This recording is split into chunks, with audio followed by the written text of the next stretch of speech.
So what are the transfer policies in SBI clerk? So first one is RBO, in one branch to other branch.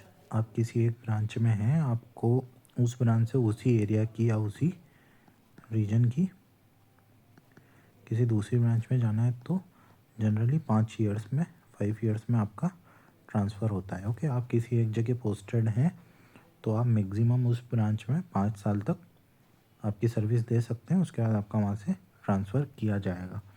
Suppose आपको same RPO के अंदर एक branch से दूसरी branch में transfer लेना है 5 साल से पहले, तो आप ऑन रिक्वेस्ट ले सकते हैं। अगर आपकी रिक्वेस्ट जेन्युइन है तो आपका ट्रांसफ़र वहाँ से ऑन रिक्वेस्ट कर देंगे। आरबीओ जनरली हर स्टेट के डिस्ट्रिक्ट्स में होते हैं। Okay, second one is AO, administrative office.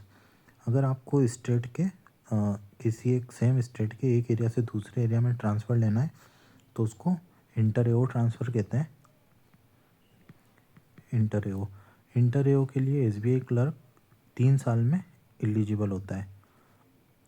In 3 years you can apply for inter AO transfer. And the third and the most important thing is ICT, inter circle transfer from one state to another state. काफ़ी student just because of come cut off या फिर other reason की वजह से किसी दूसरे state से apply कर देते हैं और फिर वो सोचते हैं कि हम 5-7 साल की जो भी सर्विस है वो देके हम एक स्टेट से दूसरे स्टेट में ट्रांसफ़र ले लेंगे। तो please note this point, it is very important. There is no provision now for inter circle transfer in SBI clerk. You can not transfer from one state to another state now. पहले SBI clerk में provision था, आप 5 साल में 5 years में आप ICT के लिए अप्लाई कर सकते थे, but there is no provision now. आप जिस स्टेट से फॉर्म फिल कर रहे हैं, आप एज ए SBI क्लर्क आपको आपकी पूरी सर्विस उसी स्टेट में देनी है। सो प्लीज़ माइंड किस स्टेट से आप आपका फॉर्म फिल कर रहे हैं सीरियसली।